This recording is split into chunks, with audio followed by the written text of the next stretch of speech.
हमारा second question, find the measure of each exterior angle of a regular polygon of 9 sides and 15 sides. आपको question समझना है। सबसे पहले ध्यान से आपको ये बताना है कि एक्सटीरियर एंगल रेगुलर पॉलीगन अगर आपके पास है और उसके 9 साइड्स हैं तो उसके सभी एक्सटीरियर एंगल कितने डिग्री के होंगे। अब क्योंकि ये रेगुलर पॉलीगन है, it means its all angles are equal, rather it may be interior angle और एक्सटीरियर एंगल, चाहे वो इंटीरियर एंगल हो या एक्सटीरियर एंगल हो, वो सब के सब इक्वल होंगे क्योंकि रेगुलर पॉलीगन है। क्लियर। अब रेगुलर पॉलीगन है तो मेरे पास नंबर ऑफ साइड्स पता होनी चाहिए। तो नंबर ऑफ साइड्स मुझे कितनी की बना है? 9। इट मीन्स n है मेरे पास 9 साइड्स, मेरे पास नंबर ऑफ साइड्स मेरे पास है 9। क्लियर। अब मुझे एक्सटीरियर एंगल निकालना है तो मुझे सम ऑफ एक्सटीरियर एंगल मालूम है। मैंने आपको बताया था कि पॉलीगन कोई भी हो एक्सटीरियर एंगल का सम 360 डिग्री फिक्स रहता है। It means sum of exterior angle आपके पास फिक्स है और वो है 360 डिग्री। क्लियर। मेरे पास दो चीजें पता है मुझे, किसी से मुझे क्या निकालनी है, ईच एक्सटीरियर एंगल कितने डिग्री का होगा। तो मैं वो आराम से निकाल लूंगी। क्या करूंगी, दोनों को आपस में डिवाइड कर दूंगी। तो ये कट गया 9 4 36 40। इट मीन्स इस पॉलीगन के सभी एक्सटीरियर एंगल होंगे वो 40 डिग्री के होंगे। 9 साइड्स की पॉलीगन है और सभी एंगल्स जो है इसके 40 डिग्री के हैं ईच। ओके। तो इसी तरह से हम इसका सेकेंड पार्ट भी निकाल लेंगे। नंबर ऑफ साइड्स मेरे पास कितनी है? नंबर ऑफ साइड्स है मेरे पास 50। Same thing, sum of exterior angle, I knew it, and that is 360 degree. Now I will get each exterior angle by dividing 360 degree by 15. 15 से cancel किया, 15 to the 30, 15 for the 60, 24 degree. It means each exterior angle is 24 degree of sides 15 degree, 15 sides polygon. अगर आपके पास polygon की 15 sides हैं तो उसके सभी angles जो होंगे वो 24 एंड 24 डिग्री के होंगे। ओके। अब है क्वेश्चन नंबर 3।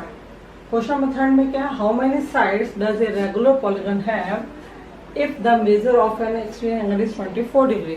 लास्ट क्वेश्चन में क्या था, आपको एक्सटीरियर एंगल निकालना था और नंबर ऑफ साइड्स दी हुई थी।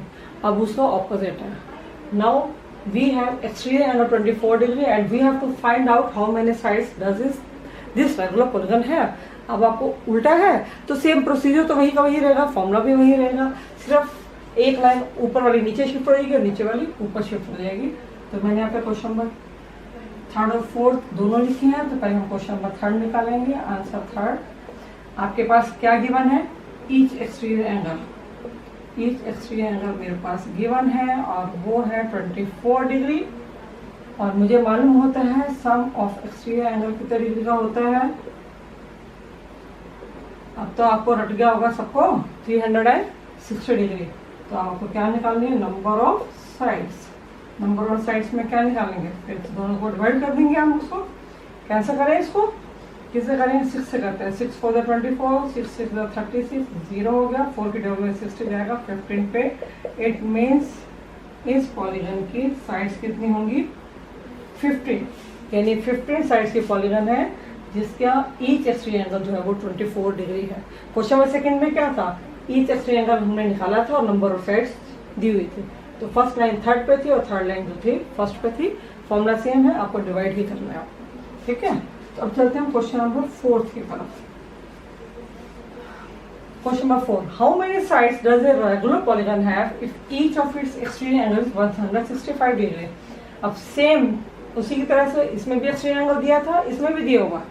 इसमें भी नंबर ऑफ साइड्स निकालनी थी, इसमें भी नंबर ऑफ साइड्स ही निकालनी है। तो सेम प्रोसीजर फॉलोइंग करेंगे हम। आंसर 4 क्या है आपके पास, ईच एक्सटीरियर एंगल आपके पास कितना डिग्री दे रखा है, आपके पास 165 डिग्री का दे रखा है आपके पास। और सम ऑफ एक्सटीरियर एंगल मेरे पास मालूम है, मुझे क्या आपको भी मालूम है 360 डिग्री। तो आपके पास नंबर ऑफ साइड्स कितनी आएंगी, सेम थिंग डिवाइड करेंगे, 360 पर डिवाइड किया मैंने 165 से, कैंसिल करते हैं। 165 की टेबल मुझे नहीं आती है, आपको आती होगी तो मुझे नहीं मालूम। 5 3 15, 5 3 15, ये गया 5 7 35, 5 2 10। क्लियर। अब दोनों किस पे जा रहे हैं? 3 पे जा रहे हैं। 3 1 3, 3 1 3, 3 2 6, 3 4 11, चलो 24/11। अब 11 की टेबल पे तो 24 नहीं आता, 11 की टेबल पे तो 22 आता है। इट मीन्स ये आंसर किस में है? फ्रैक्शन में। क्या आपने कभी ऐसा पॉलीगन देखा है जिसके साइड्स फ्रैक्शन में होंगे? मैंने तो नहीं देखा, इट मीन्स आपने भी नहीं देखा। It means polygon is not possible because answer is in fraction. अगर 11 की टेबल से 24 पूरा डिवाइड हो जाता तो मेरे पास नंबर ऑफ साइड्स आ जाती और मैं बता देती कि इस पॉलीगन में नंबर ऑफ साइड्स कितनी है। अब क्योंकि ये डिवाइड नहीं हुआ, it means polygon is not possible. तो हम यहाँ पे क्या लिखेंगे? Polygon is not possible. क्यों? बिकॉज क्यों polygon possible? Because 24 is not divisible by 11। वो आपको नीचे यहाँ लिखना है, because 24 is not divisible by. तो मैं थोड़ा सा इरेज कर देती हूँ, ऊपर वाली साइड इरेज कर देती हूँ। तो इस polygon is not possible because 24 is not divisible by 11। सिर्फ यही एक रीजन था जिसकी वजह से ये पॉलीगन जो है पॉसिबल नहीं हुआ। क्लियर?